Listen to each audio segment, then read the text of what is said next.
Hey everybody, it's Bunny, and today we're going to be doing something we have not done forever on my channel. Shocking to even me, but today, you guys, we are going on our first ghost hunt in years. We're actually going to try and find real ghosts at the Haunted Mansion in Walt Disney World. There are two huge parts of me. Part of me that is still very afraid of paranormal experiences and some negative experiences I've had in the past. And then there's a huge chunk of me that is so incredibly interested and intrigued in this stuff. Even though I have not done any proper investigating in years, I still immerse myself in continual, like, watching all the paranormal shows, watching a lot of investigations, listening to true ghost stories and stuff on YouTube. So it's definitely not like I haven't been doing this for lack of interest, and I certainly can't promise you guys that this is going to be something that I'm going to jump back into on a regular basis.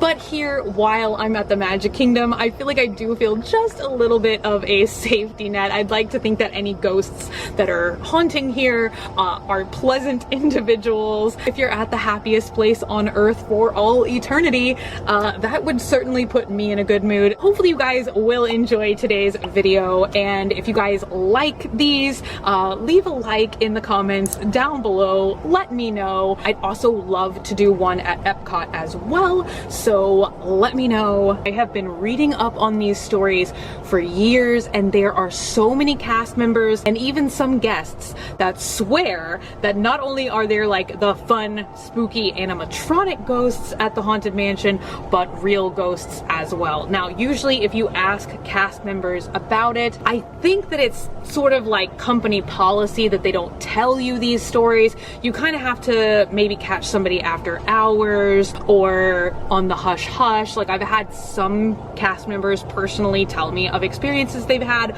but normally they kind of deny it because obviously it's Disney. They're trying to keep it PG, family friendly. They don't want little kids thinking that there's actual ghosts in the Haunted Mansion. There are several true creepy things that happened on and around the property, so there very well might be some residual hauntings there. It is definitely one of my favorite places to be, so if I was a ghost and I got to pick where I would spend my afterlife, the Haunted Mansion would probably be pretty high on that list. So there might even be some spirits there that did not directly pass in this area, but who have some attachment to the Haunted Mansion. That might be who we're encountering as well. First, I'd like to preface, I'm going in this with complete and total respect. I do think that kind of like how you go into it, the respect and the openness that you have, I do think that can affect how your investigation goes. Let's get into the true ghost stories of the Haunted Mansion. One of them that I've heard a lot, and the only thing that makes me doubt this story is supposedly this same ghost and this same ghostly experience occurs not only at the Haunted Mansion in Florida, but also the Haunted Mansion in California. And whenever there's like an exact story, it makes me doubt it just a little bit. But supposedly there was a little boy who loved the Haunted Mansion so much that after he passed, his parents brought his ashes to the Haunted Mansion and scattered them. Now, I've heard it several different ways, that they scattered his ashes inside the ride or they scattered his ashes just outside. There are a couple large tombstones that you see once you exit the Haunted Mansion. Now, supposedly a guest did capture his ghostly image in a photograph, but in all honesty, I always hate to like doubt anybody's evidence, but it does look just a little bit photoshopped. I have used like ghostly images and stuff to Photoshop into my own pictures during Halloween, so it does look just a little bit photoshopped to me. But the scattering of ashes is definitely a thing that happens all the time at Walt Disney World. They say absolutely don't do it because if you do spread your loved one's ashes here, they do vacuum like every night, so you're just gonna get sucked up. And if they catch you, they supposedly will collect you, your whole family, and kindly escort you out of the park. So I highly recommend you guys not trying that out for yourself. Another one that, I don't know, kind of seems like it could be true and could be false, is supposed to exist in the seance room. So supposedly there was like a teenage boy who was riding the ride, who got very curious about how the animatronics in the seance room worked. I've heard the story a couple of different ways. Some people say that the ride was temporarily stopped and he tried to get out, and then the ride started again and he somehow got caught underneath the doom buggies and unfortunately met his demise in that way. Other stories have actually said that he was trying to approach the seance table area, and there is a little bit of a drop off that separates from the seance table and the doom buggies, and so some people say he actually like fell and tripped there and passed away. So that is the other story. Now, one of the most credible stories, in my humble opinion, is the story of actually a World War II pilot crashing. I believe that the boat is called the Liberty Bell. There's like a large riverboat that you can catch in Liberty Square right next to the Haunted Mansion. And if you guys know anything about Walt Disney World, before Disney started, you know, renovating and purchasing this property to become Walt Disney World, it is just, it was vast Florida swamps. Supposedly, kind of in the area where the Haunted Mansion is now built, there's still like a little like marshy, I mean it's faux swamp now, but it's like in the area where you can catch the boat and the Haunted Mansion. There's like a little gated area where the queue line feeds through, and supposedly a World War II pilot crashed right in that area and unfortunately passed away. Oftentimes people report, especially after hours, seeing a man dressed all in white, sometimes a man with a cane, and so there's a couple different speculations about who that man might be. The first speculation is the story that I just told you guys, which is the World War II pilot, and then the other story is actually that it might be Yale Gracie. So when I read that, I was like, oh my god, that has to be a joke, because literally the ghost host of the Haunted Mansion, his name is Master Gracie. What I didn't know is that there was a Disney Imagineer who quite apparently had a large hand in the original development of the Haunted Mansion ride, and his name is Yale Gracie, so that's actually where the name Master Gracie comes from. I'm not exactly sure why he would be in Florida, because it sounds like mostly he lived and worked in California, but he did not pass away until 1983, and Walt Disney World was built in 1971. So I still have a little bit more research to do about that, but obviously he very well could have worked on the Haunted Mansion not only in California, but Florida as well. So there are some speculations that the ghost in white could be either of those spirits. That's pretty much all the main ghost stories. Those are all the ones that I've read.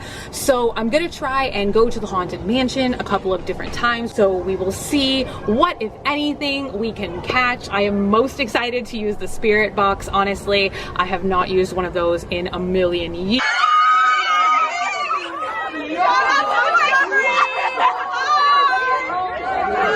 I'll take off my hat. Before we get into the following evidence, I thought I should just jump in and explain what you're seeing. The first bit of evidence comes from the K2 meter, and I must admit, when I took this device to the park to even attempt to use it, I was very skeptical about how accurate it would be at measuring spirits, because an EMF detector does detect like electrical anomalies. Sometimes it can even spike around a microwave or a cell phone. So I didn't really know, and I still don't know. This is sort of up for interpretation. I would love to hear you guys' thoughts and opinions on this, but I literally thought the minute that I took it into the parks that it would sort of just be flashing from green to red and everywhere in between. Like, I thought it would just be going crazy. We took it all around the Haunted Mansion. We rode the ride with it going several times, and it was kind of crazy because the light remained consistently green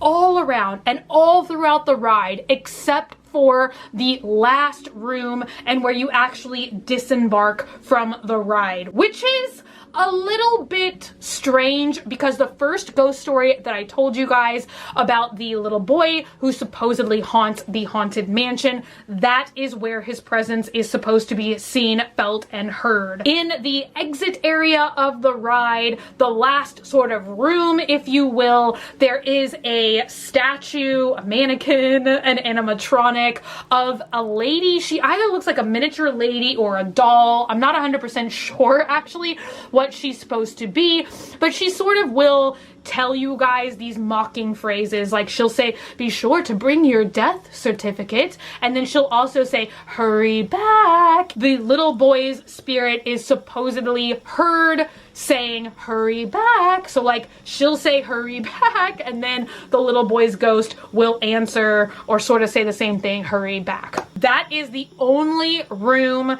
where I had drastic spikes in the K2 meter. It started just going crazy from that room on to the time where you like get off of the ride. While I don't really feel like that's definitive of anything, I just thought it was a little strange that it was solid green everywhere else, and that's the only area that we got any spikes. The next and most large shocking bit of evidence that I got comes from my personal favorite bit of equipment, which is a spirit box. They also say a little boy by the exit. Some people also call it a ghost box, an ovulus. It's called many different things. I don't know why I have such success with this piece of equipment, but I do. For the sake of the length of this video and trying to not just like overwhelm you guys with this and that and this and that, I trimmed down the following evidence to the most compelling and the most clear bits of evidence. You guys are gonna have to let me know if y'all want a expanded version, like an entire video where I just put up all of the stuff that I caught at the Haunted Mansion on the spirit box, because I feel like I trimmed a lot of it out because I couldn't 100% tell what was being said. I did leave a couple in here like that. You guys let me know what you think you're hearing, if you think you can make out what the spirits are saying. I would love to read you guys' thoughts, opinions, and comments on this,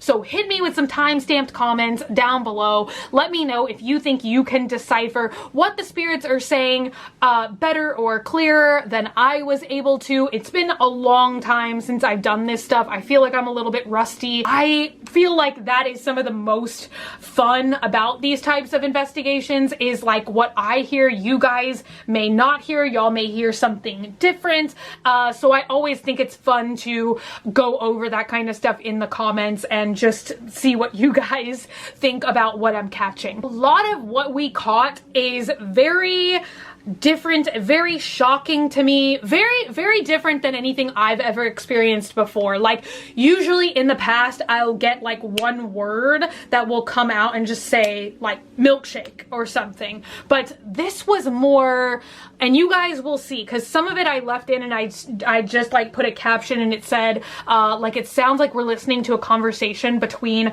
a man and a woman. I cannot quite make out what they're saying, but you'll hear like a deeper voice and then a higher voice and then a deeper voice and a higher voice, all in the same clip, which sort of brings me to my final point. Is I'm not 100% sure what we're dealing with here. I certainly didn't feel anything malicious at all. There are a couple bits of compelling evidence where it seems like I say something and then something responds. Like I say thank you, something says thank you back. Thank you.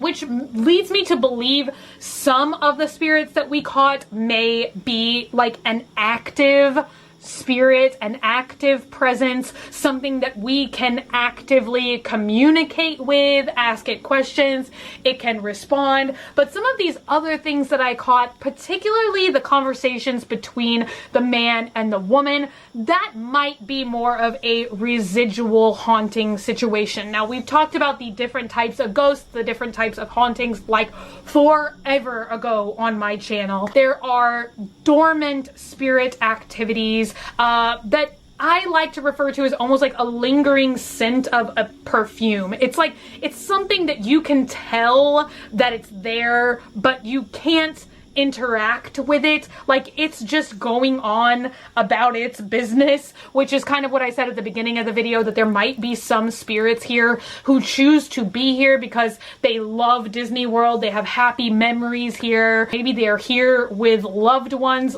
None of us know how the afterlife works. It would not surprise me at all that people would choose to spend their afterlife at Disney World. So some of that, I'm wondering if we're not just hearing and encountering things that are sort of on a loop. They're just going about their own business and sometimes repetitively doing the same things over and over, and you can tap into that, you can hear it, but you can't interact with it. Hopefully that explanation was not too boring. Hopefully it makes some sense.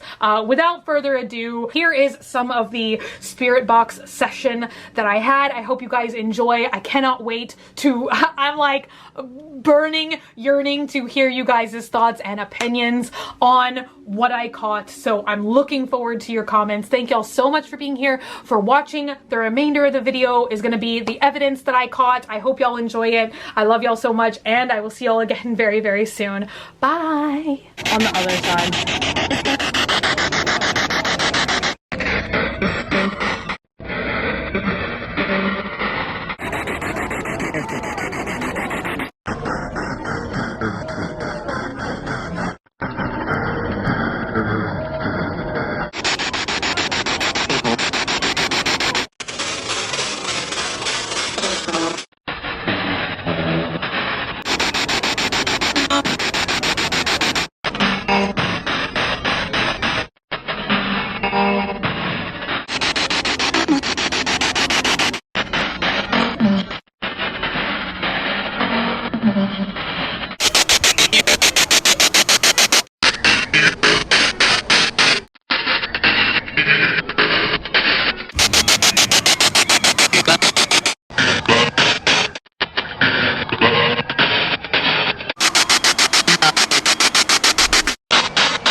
Is there anybody with us?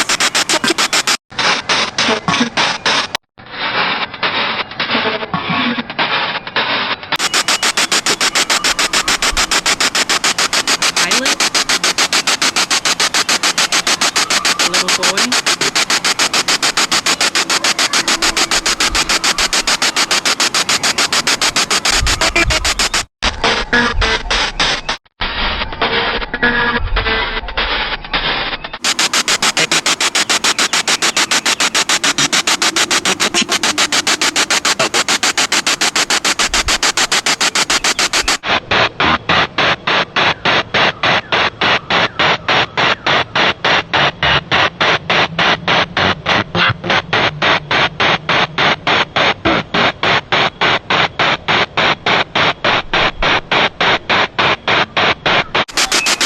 Thank you. Thank you.